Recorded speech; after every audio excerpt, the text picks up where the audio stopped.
We will do both, but you should only do one.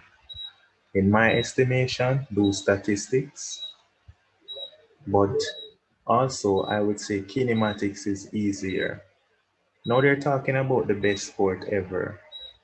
They said the number of runs scored by a cricketer for 18 innings is illustrated in the stem and leaf. This look like runs that I would score at high school level or maybe university level. All right, as you can see, he hasn't scored any 50. He made 6, 7, 2, 3, 10. This is not a proper batsman. Now it says, determine the median score. It says 18 innings, so the median score is going to occur between, it's going to be a half of 18 plus 1, which is the 8.5 innings. So 1, 2, 3, 4, 5, 6, 7, 8. In between here is the median.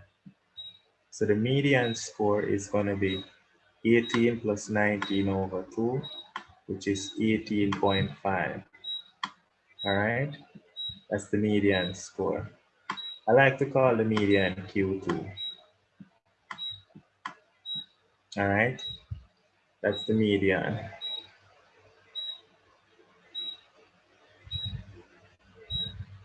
Let me see again. 1, 2, 3, 4, 5, 6, 7, 8, 9. 1, 2, 3, 4, 5, 6, 7, 8, 9. Why does this look like this? Isn't it 18 scores? If this is 18 scores, the median occurs at a half of 18 plus 1, which is 19. 19 over 2. 1, 2, 3, 4, 5, 6, 7, 8, 9. 9. 1, 2, 3, 4, 5, 6, 7, 8, 9. This is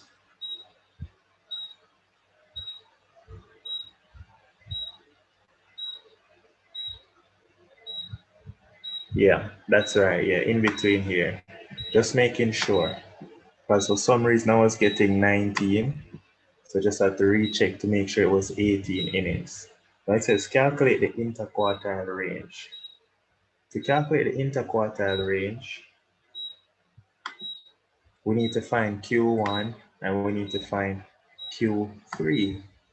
So Q1 is going to occur at a quarter of n plus 1. So a quarter of 18 plus 1, which is 19.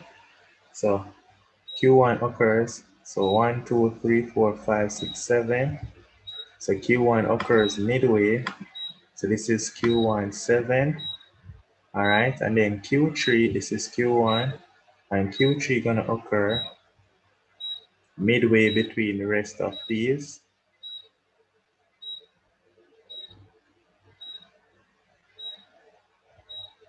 Wait.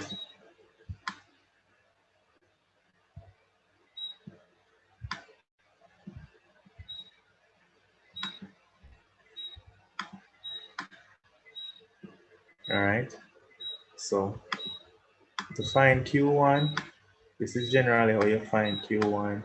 Q1 is at a quarter of the n plus 1 position, which is a quarter of 19.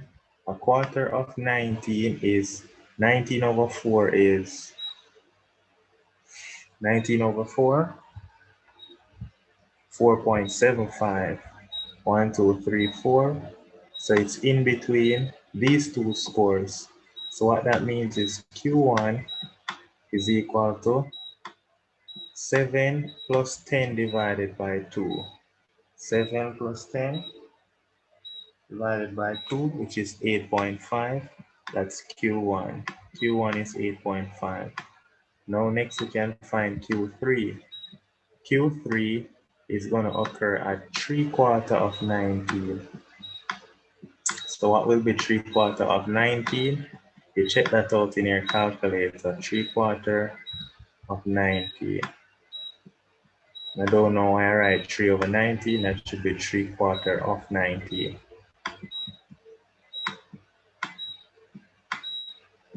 3/4 of 19. Now 3/4 of 19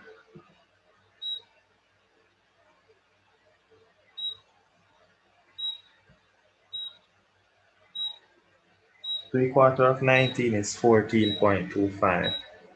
3/4 of 19 is 14.25. So this is 4, 5, 6, 7, 8, 9, 10, 11, 12, 13, 14, 15. So it's in between here. So Q3 is going to be equal to 31 plus 34 divided by 2. So Q3 is 32.5.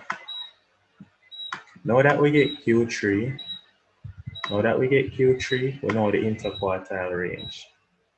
So the interquartile range, I like to call it IQR. IQR is equal to Q3, 32.5 minus Q1, 8.5, which is 24. It says now construct a box plot. So let's construct the box plot.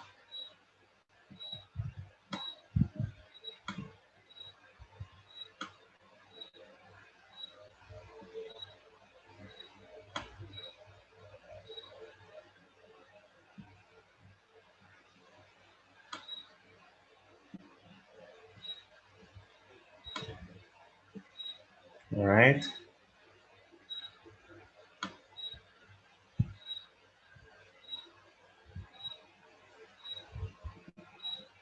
Nice and easy.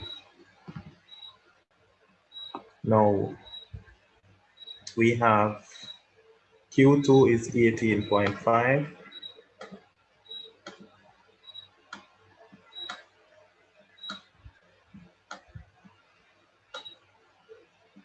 Q2 is 18.5 and Q1 is 8.5.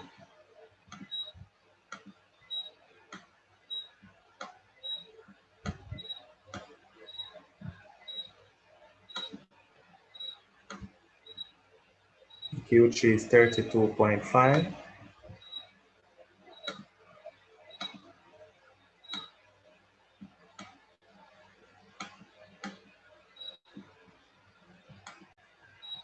Then the lowest point is 2 and the highest is 47. So you score 2. Right here, same score 2. Right here, same score 47. Then what it says now, it says in the space, construct a box plot and comment on the shape of the distribution. Now this should be 18.5.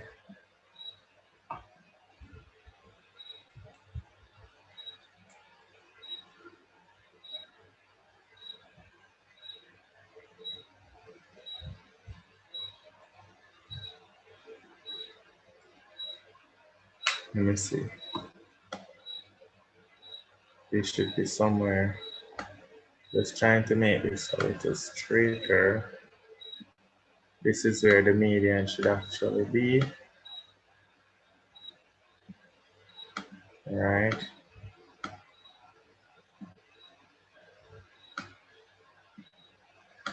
All right, so that's it now. Now comment on the shape of the distribution. All right, so we can see that the data is more skewed to the left. Majority of its scores. So let me draw this better because from 8.5, I bring this 8.5 to 2, it shouldn't be out here. I want to make it a little more accurate so I can comment on the data. All right, so as we can see that the data is skewed to the left. The data is skewed to the left. So I can write the data is skewed to the left, meaning he scored majority of his runs less than the he scored majority of his runs less than the median.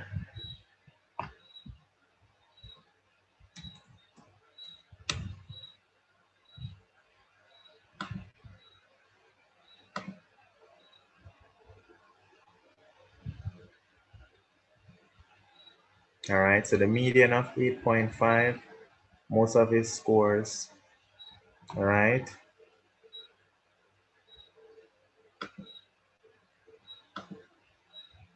I don't like how this score sound. So the data is skewed to the left, all right. The data is skewed to the left, and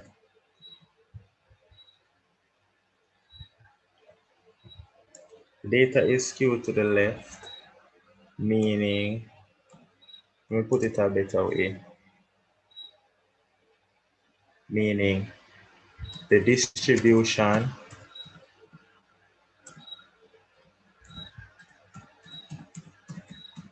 of scores is not symmetric. Distribution of his scores clearly is not symmetric. All right, clearly. All right. That's a better way to talk about it.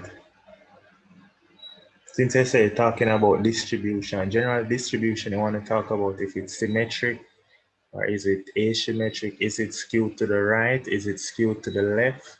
What is happening? All right. It's more skewed to the left, so it is negatively skewed. All right, part B. Part B says insecticide A, B, and C are applied to lots Q, R, and S. The same crop is planted on each lot, and the lots are the same size. The probability that a group of farmers will select A, B, or C is 40%, 25%, and 35%. Find the probability that the insecticide A is successful and is 0.8, that B is successful is 0.5, and C is successful is 0.95. And it says illustrate all this information on a tree diagram. So first we're going to start with A, B, and C. That's what we'll start with first, A, B, and C.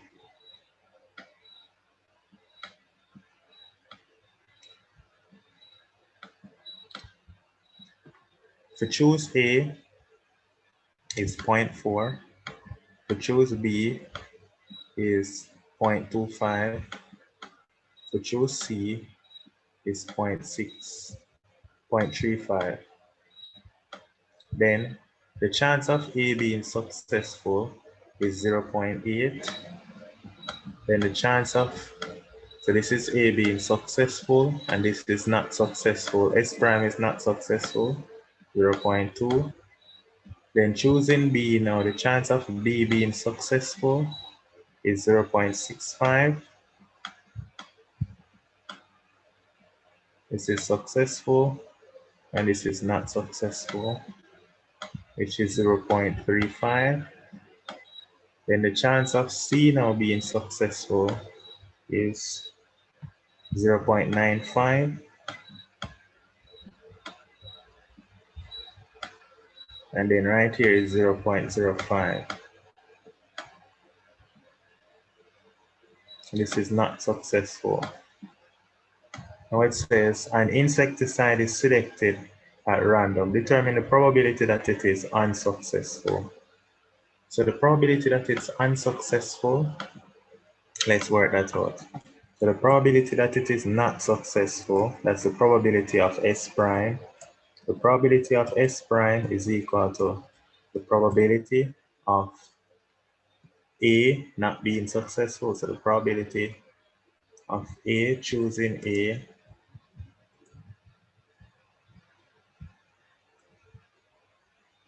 the probability of S prime, as we would say, is the probability of A given S prime times it. So this is going to work out to just be the probability of A not being successful, which is the probability of choosing A, times, say 0.4 times 0.2, plus the probability of B not being successful, which is first choosing B, which is 0.5 times 0.35, then times, that's now 0.35 times C to be not successful is 0.05. So you work out all of this and that's the probability it's not successful.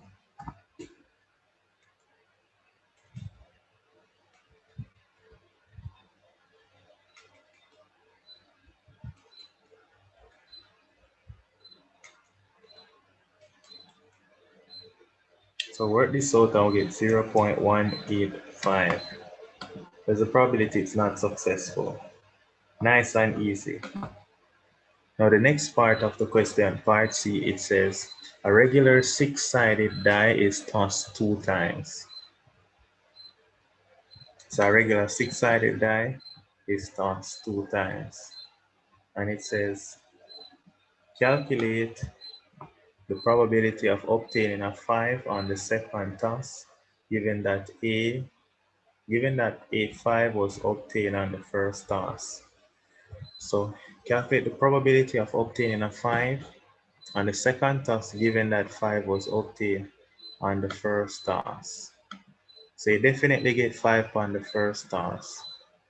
All right, and so you want the probability of getting a 5 on toss 1. So I'm going to call it toss 1 equal 5. On the second toss, calculate the probability of getting a 5 on the first toss, given that we had obtained a 5 on the first toss.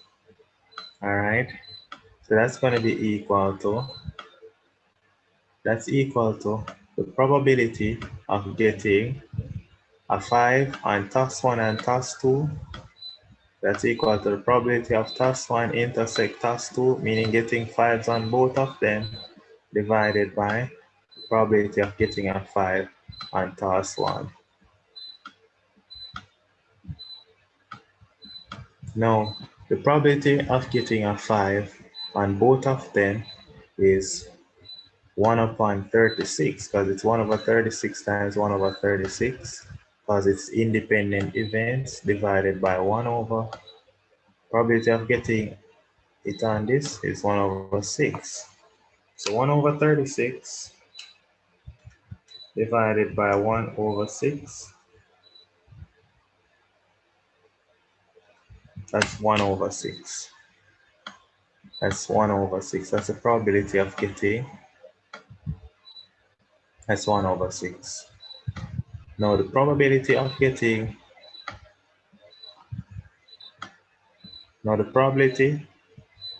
5 on both of them, the probability of getting a 5 on toss 1 and toss 2, that's going to be equal to 1 over 6 times 1 over 6, which is 1 over 36. Then the question is, why are the answers different? Well, answers are different because one is a conditional probability. These are independent events, and one is a conditional probability. Of course, it's going to be different. All right, let's just word it up for them. Explain why the answers are different. Let's just give them something. So we can say in part I, we calculated the conditional probability of getting a 5 on toss 2, given we got it on toss 5. Also, in Part 2, we calculated the probability of getting a 5 on both tosses, which both dices are independent of each other, so their results are independent of each other.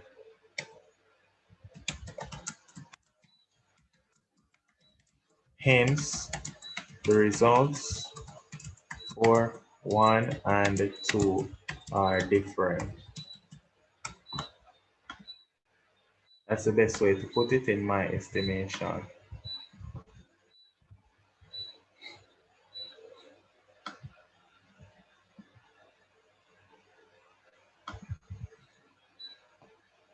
That takes care of this question. Question 8, the last question on the paper.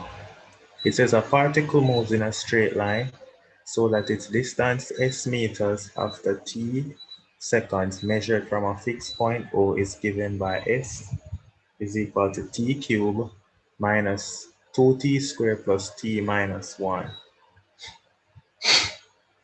And it says determine the velocity when t is 2.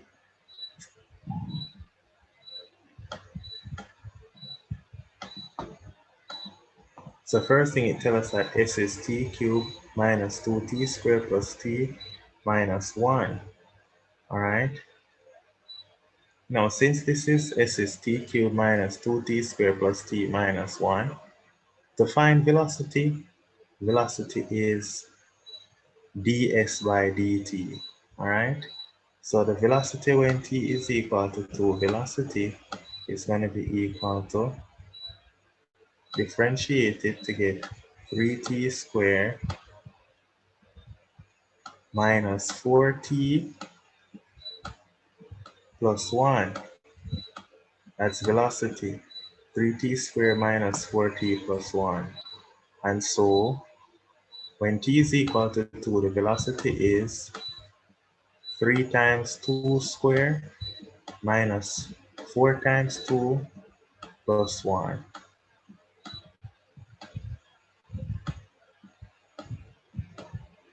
That will give us the velocity. Put that in our calculator. 3 times 2 squared minus 4 times 2 plus 1, which is 5. So the velocity is 5 meters per second. Now it says find the values of t when the particle is at rest. The particle is at rest when the velocity is 0. Particle is resting when the velocity is 0. So we need to solve 3t squared minus 4t plus 1 equal to 0. Solving this equal to 0, we can just go ahead and factorize.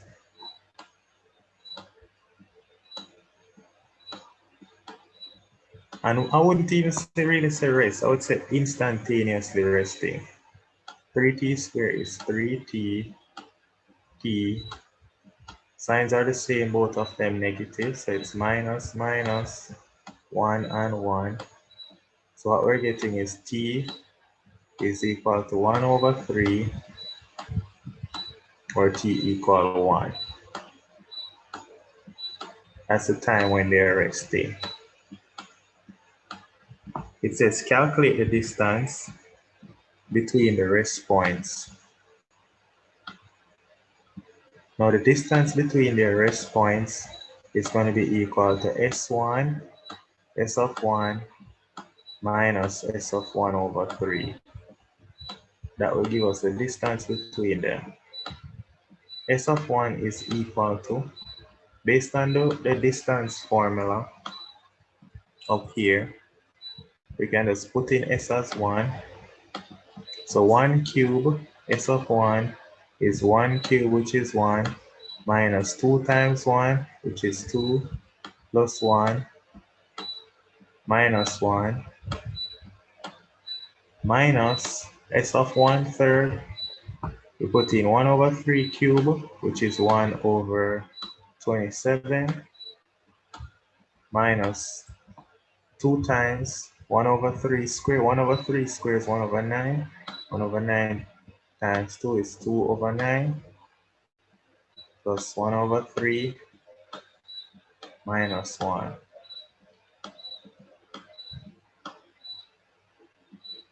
What is that equal to? 1 minus 2 plus 1 minus 1, that's negative 1, minus 1 over 27 minus 2 over 9 plus 1 over 3 minus 1. So it's minus 1 minus 23 over 27. Now we subtract them, we get minus 1 minus 23 over 27. That's minus 4 over 27. So the distance between them is 4 over 27.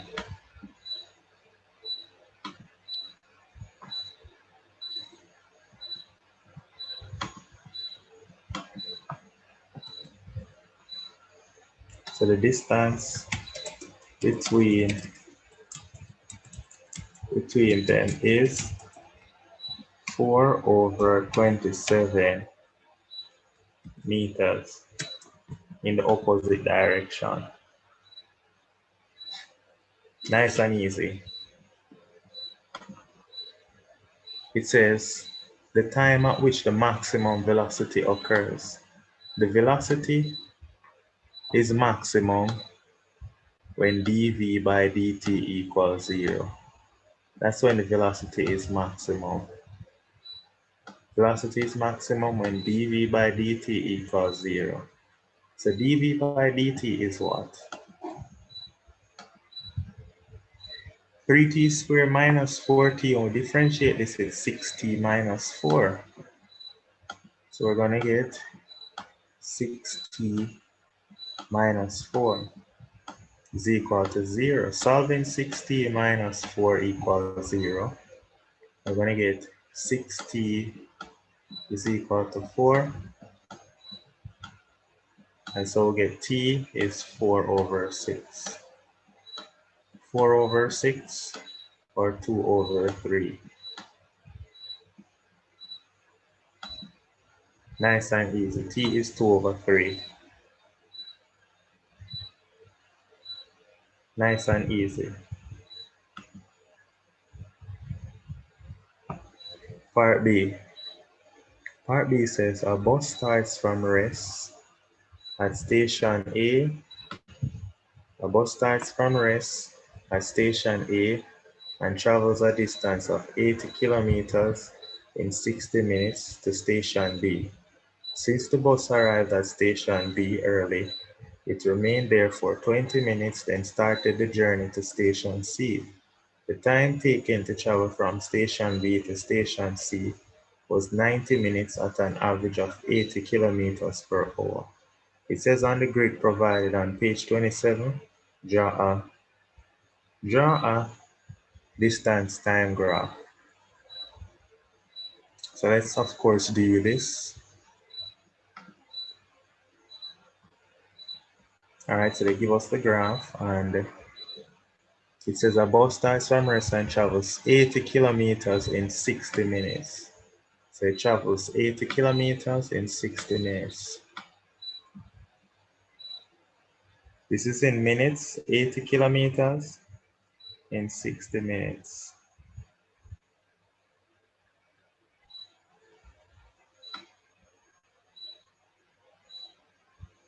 I'm going to rotate it very soon. I know it's looking wrong. The distance is 80 kilometers in 60 minutes. Then it said that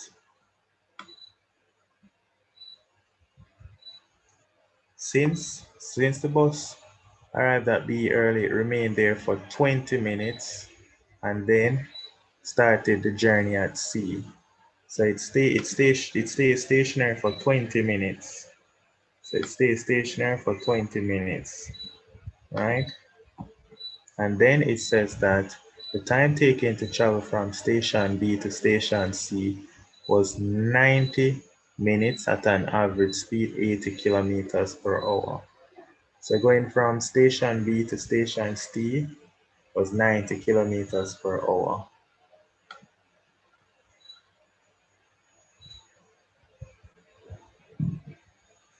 90 minutes, 90 plus 80, that's 170.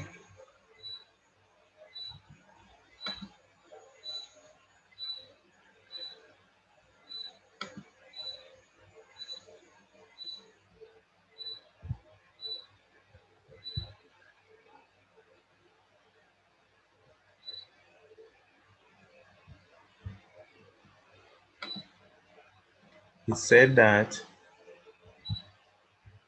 from station B to station C, 90 kilometers, it's going at 80 kilometers every hour. All right, 80 kilometers in every hour. So we know it go up to 170, but we want to find where up here it goes to. All right, now before I'm gonna do that, look what I'm gonna do. If the average speed is 80 kilometers per hour, all right, so let's have to remember that distance is velocity times time. All right, so that means that this speed of 80 times the time of 90, 90 times 80.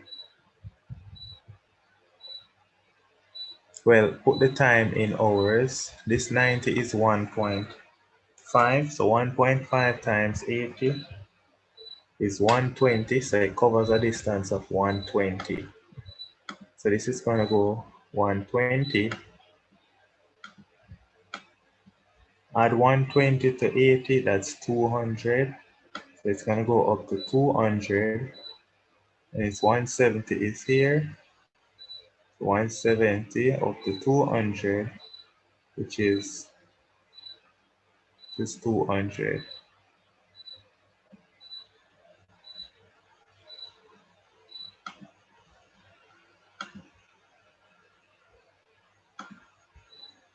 Let's make this better to see. This is what we're supposed to be seeing. All right, this one is a little better for viewing. All right, go up to 80 in 60 minutes. Then it rests for 20 minutes and it travels at 90 kilometers per hour. It travels at 80 kilometers per hour in 90 minutes, and 90 plus 80 is 170. This is what we're supposed to have. Nice. Now let's rotate this back. This is just to allow us to view it.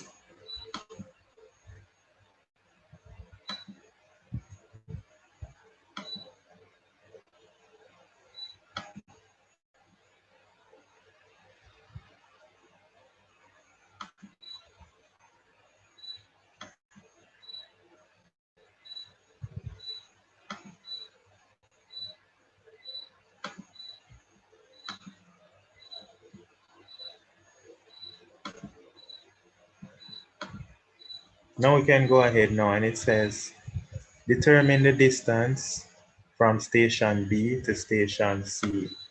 Now distance, we wrote it up here, so distance is velocity times time. So the distance is velocity times time. So the velocity, which is 80, times the time of 90, and 90 in this case is 1.5. 90 minutes is 1.5 hours. 80 times 1.5 is 120. This is 120 kilometers. Then it says determine the average speed from station A to station B. Average speed is total distance over total time. So average speed, I'm going to call average speed V.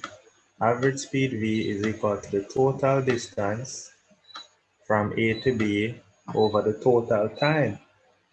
Now the total distance was from station A to station B goes 80 kilometers per hour, and the time it takes to travel from station A to station B, so I'm going to call it station A to B, the time from station A to B, it's 80 divided by, now 60 minutes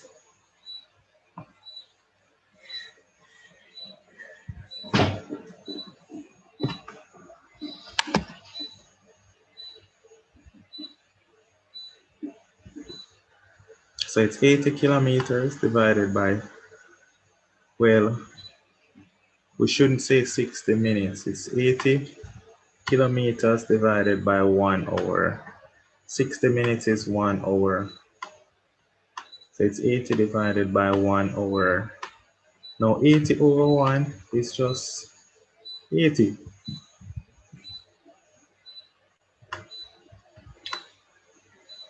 So the speed is 80 kilometers per hour. So that's the average speed from station A to station B. Nice. So it was traveling at a roughly, all the buses are going at pretty much the same pace, right? 80 kilometers per hour, 80 kilometers per hour. And this ends 2018 paper, nice and easy, soft.